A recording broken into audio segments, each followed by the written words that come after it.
بعد انقلاب عسكري شهدته مصر في 3 يوليو من العام الماضي، أطاح بأول رئيس مدني منتخب. بات يعلم القاصي والداني أن الرئيس الفعلي للبلاد هو الجنرال عبد الفتاح السيسي، وهو وضع طبيعي عقب أي انقلاب عسكري، وأن استدعاءه لحفنة من الانتهازيين والمغيبين ليتقلدوا مناصب الدولة كان جزء من شرعنة انقلابه. وظهر ذلك واضحا في طلبات التفويض والقرارات والخطابات التي أصدرها السيسي، وحتى المسرحية الهزلية المسمى بالانتخابات الرئاسية ما هي إلا الخطوة الأخيرة في محاولات الشرعنة. إذن فالسيسي حكم مصر قرابة عام كامل من مقر وزارة الدفاع قبل أن ينتقل إلى مقرات الرئاسة. فماذا قدم للذين خرجوا في 30 يونيو متهمين الرئيس المنتخب محمد مرسي بالفشل في إدارة البلاد وأخوانة الدولة؟ البداية كانت على المستوى السياسي، فالسيسي دشن حربا أهلية بين الشعب المصري وجيشه وشرطته، خلفت الآلاف من الشهداء وعشرات الآلاف من المصابين والمعتقلين من جانب واحد، كما تسبب لمصر في عزلة دولية وحالة من التوتر مع دول الجوار بسبب دعمه للصراعات الداخلية والانقلابات العسكرية.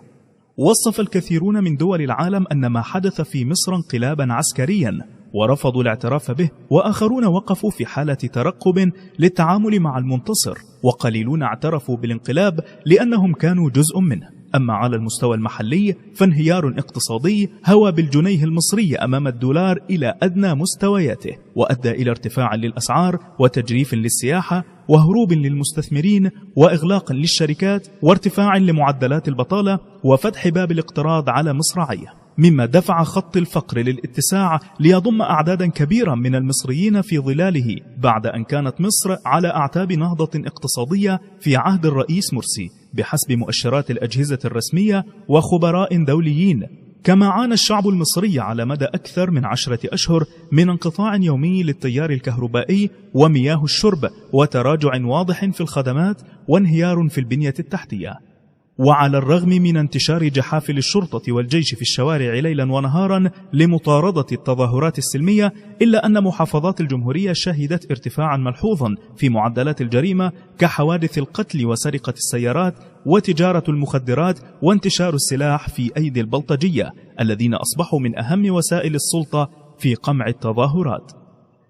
كما شهدت كثيرا من محافظات مصر خلال الفترة الأخيرة عددا من الجرائم الغير تقليدية كاغتصاب الأطفال وجرائم الشذوذ وانتشار شبكات الدعارة والتحرش، وذلك جاء نتيجة طبيعية لانهيار الأخلاق وضياع القيم وتصدر الراقصات للمشهد المصري كونهن يعلمن المجتمع ما يجهله عن الدين. كما قدم الفن المجتمع المصري للعالم على أنه مجتمع همجي منحل لا يعرف شيئا سوى الرقص والبلطجة. وحتى الفساد الذي كان أبرز أسباب اندلاع ثورة يناير لم يخجل السيسي أن يرفض تطهير البلاد منه، قائلا أن ذلك يؤذي الفاسدين. وعارف أن الكلمة دي تعمل إيه في المؤسسة دي؟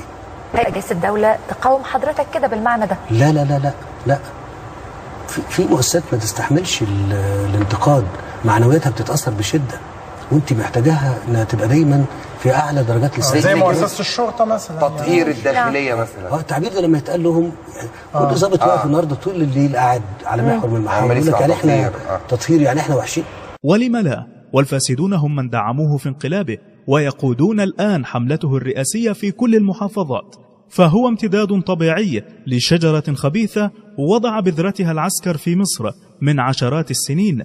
وبعد كل ذلك ماذا يتوقع الشعب المصري أن يقدم السيسي بعد تنصيبه رئيسا عسكريا رسميا للبلاد؟